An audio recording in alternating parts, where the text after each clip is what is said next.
above the doorway of a house in ancient Athens, carved into the stone lintel so that every person who passed beneath it would see. There was a face. Not a beautiful face, not a welcoming face.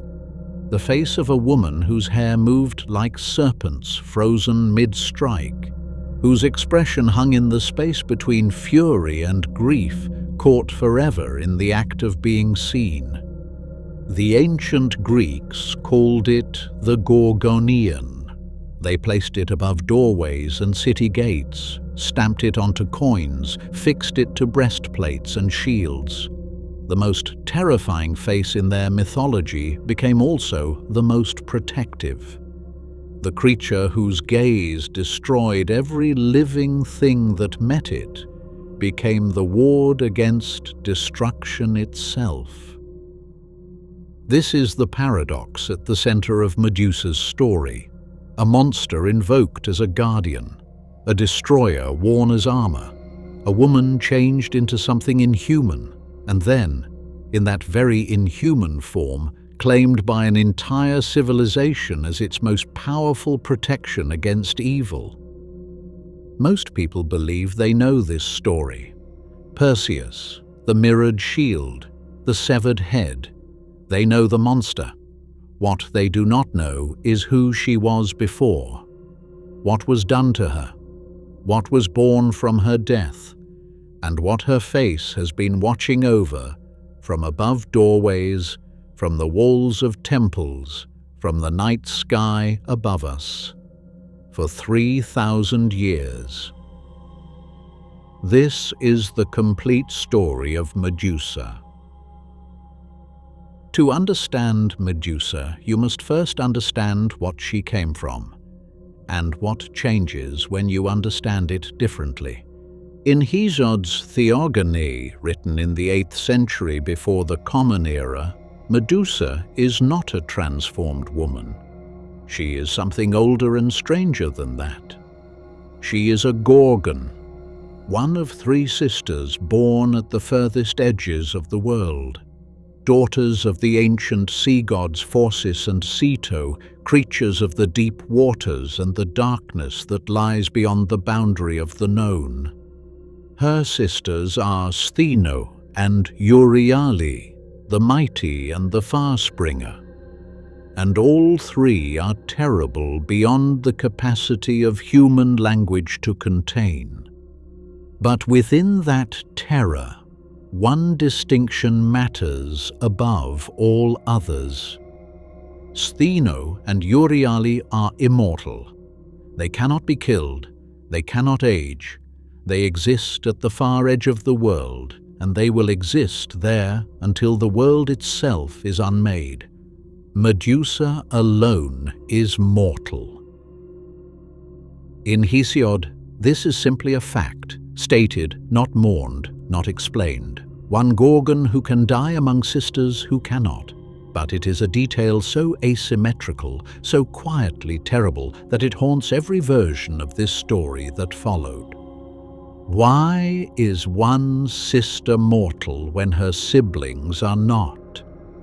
What does it mean to be the only one among your kin who can be destroyed? Then comes Ovid. Writing in Rome in the 1st century of the Common Era, the poet Publius Ovidius Naso gave the Western world the version of Medusa that has shaped all understanding of her since. In Ovid's Metamorphoses, Medusa is not born a Gorgon, she becomes one. She was, Ovid writes, a woman of extraordinary beauty, a beauty made remarkable above all else by her hair. And she was a priestess in the temple of Athena, goddess of wisdom and war, devoted to a sacred life within the goddess's own sanctuary. What Poseidon did there, in Athena's temple, to a woman who had given her life to that goddess's service. This is not a detail that can be softened into something easier to hold. The god of the sea violated her in a sacred space, in a place that should have been inviolable, before the altar of a goddess who was supposed to protect her. This is the wound at the center of Medusa's story. The ancient world did not pretend otherwise, and neither should we. What happened next has been debated for as long as the story has been told. Athena, goddess of the temple where the violation occurred, transformed Medusa. The remarkable hair became a mass of living serpents. The gaze that had once been the gaze of a mortal woman became something no living creature could survive. To look upon Medusa's face was to be turned to stone, not slowly, not partially, but completely, instantly, and forever. Was this punishment? Athena was a goddess of extraordinary power, but she was also, in the Greek understanding of divinity, bound by the nature of her own divine sphere. Poseidon was her equal, another Olympian, another force of cosmic will. He could not be undone by Athena. The mortal woman who had been in that temple, however, she could be changed. Whether that change was cruelty or compassion, the ancient sources do not resolve. For centuries, the oldest reading held it as punishment, the victim blamed for the act committed against her, as though her beauty had been a provocation and the transformation a deserved consequence.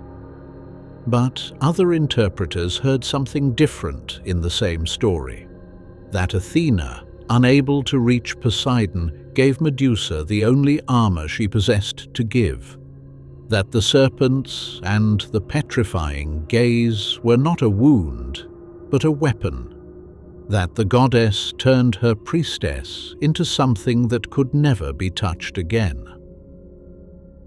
The ancient texts hold both readings without choosing between them. Perhaps that ambiguity is itself the truth, that divine power, even when it intends protection, can destroy what it means to save. The ancient Greeks understood their gods well enough to know they were not required to be merciful, only powerful. What is certain is this: Medusa was exiled, driven to the edge of the world, somewhere beyond the known lands, near the realm of the dead, where ordinary light did not reach. And there she lived, in a landscape that bore the testament of her existence carved permanently across it.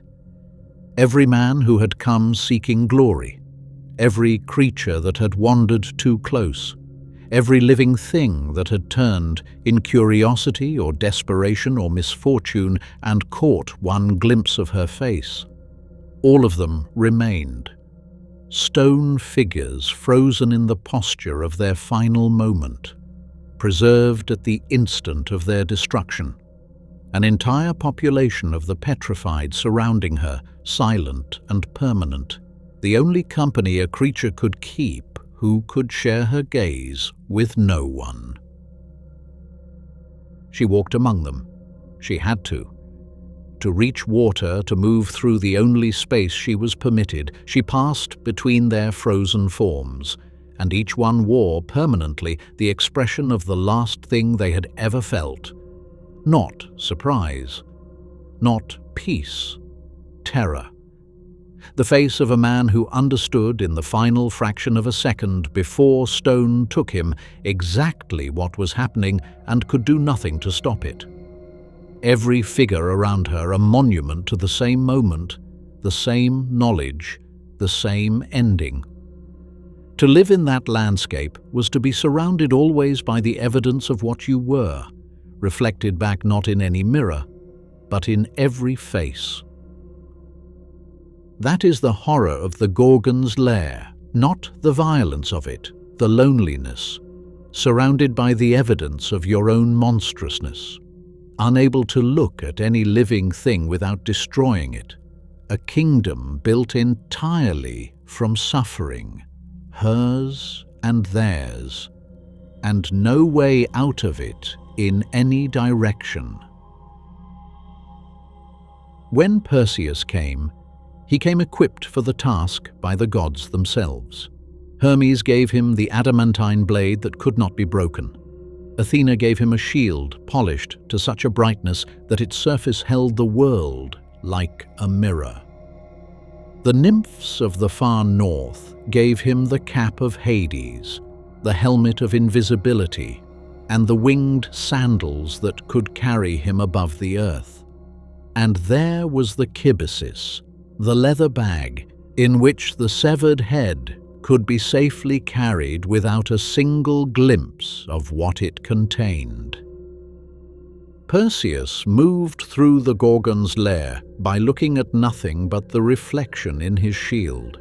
He navigated a world he could not look at directly, seeing everything reversed, silver, at one remove from reality. He passed over the sleeping immortal sisters, the vast and deathless Stheno and Euryale, and found the mortal one. The sword fell. What came next is one of the most astonishing single images in all of ancient mythology. So extraordinary that most people who know the story of Medusa's death have never heard it or have assumed it to be later embellishment. From Medusa's severed neck, her blood still meeting the earth, two beings rose fully formed into the world. The first was a horse. Not simply a horse, a white horse with great wings, radiant and impossible, more beautiful than anything a mortal hand had made or imagined. Pegasus, fathered by Poseidon himself in the act that had destroyed Medusa's human life, carried in the body that had been transformed into something monstrous, born only in the moment of her death. The winged horse who would carry heroes across the sky, who would strike his hoof against the ground and cause the spring of the muses to well up, whose name would come to mean across every language that touched Greek mythology, the very idea of divine creative inspiration, born from the same wound that created the Gorgon. The second was Chrysaor, the golden-sworded, a giant who strode into the world golden-armed and fully formed, another son of Poseidon, rising alongside his brother from that impossible birth into the light of a world that had no framework to receive them. And then Perseus fled, up and away from the edge of the world, the leather bag sealed at his side. Below him, in the lair, Stheno and Euryale awoke. What rose from them in that moment was not the battle cry of monsters. It was something older and more devastating than that. A wail, a sound of grief so raw, so complex in its sorrow that it moved through the air like no sound the world had yet produced. The mourning cries of two immortal sisters circling the place where the only one of them who could die had died. The ancient poet Pindar, in his 12th Pythian ode, records what happened next, and it is one of the strangest and most beautiful details in all of Greek mythology. Athena heard that sound, and she was captivated by it. To honor what she heard, to hold in permanent form the terrible beauty of that grief, the goddess of wisdom fashioned an instrument from hollow reeds, bound them together, and pressed them to her lips. The first notes of the aulos, the ancient double flute, rang out across the world. The instrument that would become the heartbeat of Greek music, present at every drama, every ceremony, every rite of passage across centuries of civilization, was built in imitation of the sound of monsters mourning their dead. Human music was born from grief. The first melody was a lament, and the instrument that carried it into the world was shaped by a goddess who heard in the wail of Gorgons something worth preserving. That is what Medusa's tragedy produced: a winged horse, a golden giant, and music itself, each one carrying in its existence the shape of the loss that created it. Perseus took the head and fled across the Mediterranean. As he flew, drops of Medusa's blood fell from the bag into the sea below. Where each drop landed, coral grew, branching red coral spreading across the floor of the Mediterranean Sea, which the ancient Greeks understood to be the blood of Medusa transformed by seawater into something permanent. The blood of a monster became the architecture of an ocean. Athena kept what remained. The blood drawn from the left side of Medusa's body was a poison with no remedy. The blood from the right side could restore the dead to life. Both vials were given eventually to Asclepius, the healer, who used the life-giving blood to raise the dead until Zeus, alarmed at what this meant for the natural order of mortality, destroyed him for it. Perseus used the head as a weapon on his journey home, turning enemies to stone before arriving back with everything the quest had asked of him. And when it was done, Athena received the Gorgon's head and placed it at the center of her aegis, her divine shield, her sacred armor, where it remained.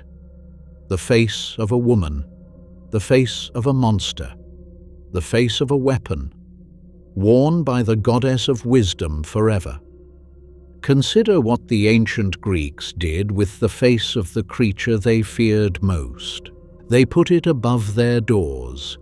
They stamped it onto their coins, fixed it to their armor, raised it above their temples.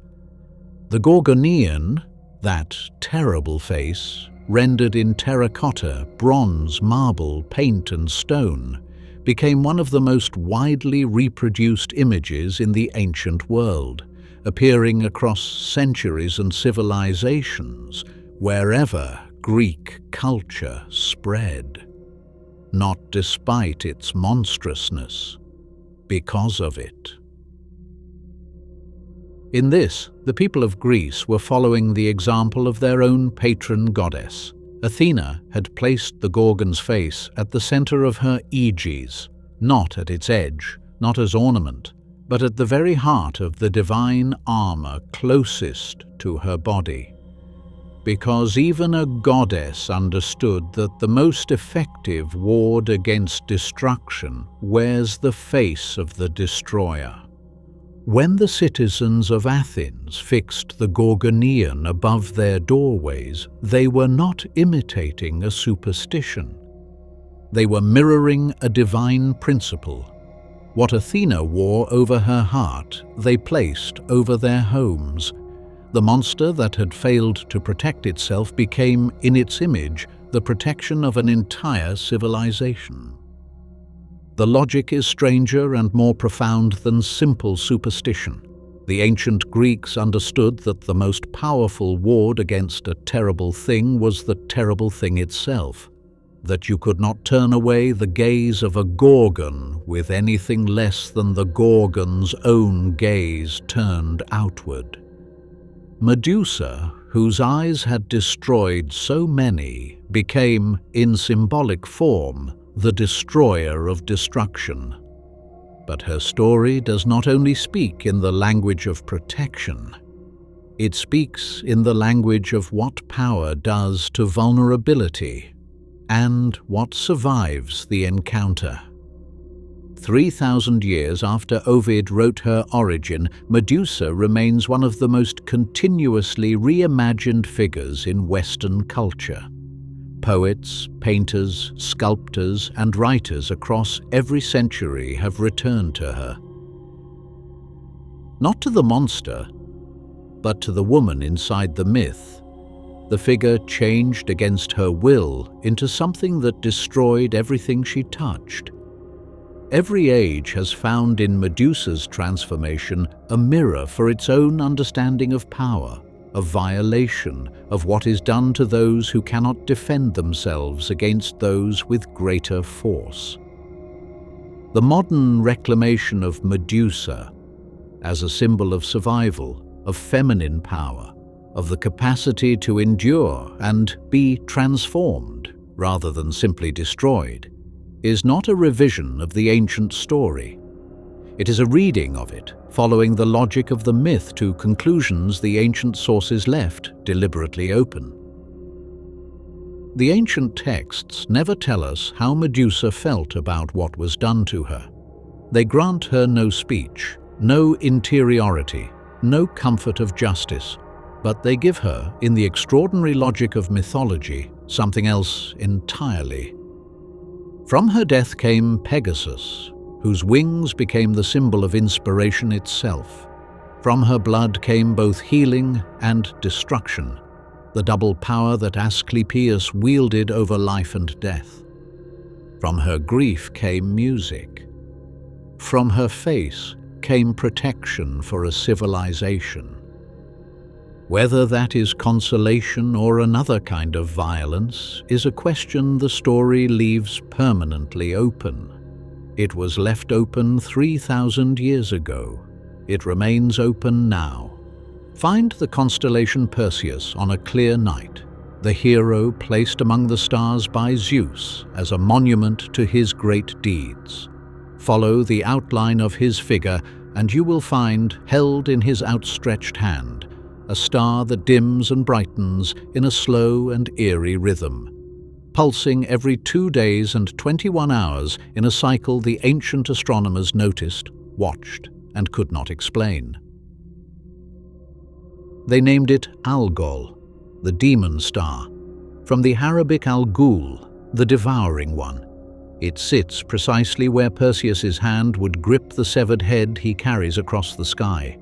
The ancient Greeks identified it as the Eye of Medusa, still open, still watching, placed in the sky in the constellation of the hero who ended her life on Earth. Modern astronomy has explained the dimming. Algol is a binary star system, 2 stars locked in orbit, one periodically eclipsing the other and reducing the light that reaches us. The explanation is remarkable in its own right. But something in the old naming holds. The instinct that Medusa's eye should not be closed, that a story this unresolved should go on watching from somewhere beyond the reach of any sword. She is still there, in the sky above us, in the stone faces above doorways, in galleries and on ancient coins, and in the work of artists who have not stopped returning to her across 100 generations, and in the sound of a reed flute played in an empty room, which carries in its breath, if Pindar is to be believed, the echo of something that wailed once at the edge of the world, in grief so immense that a goddess stopped to listen. The monster whose face became a universal protection.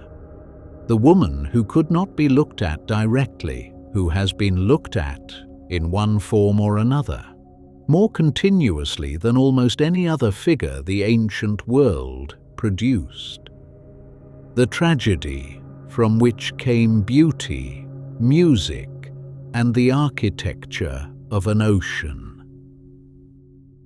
Perhaps because her story is not finished.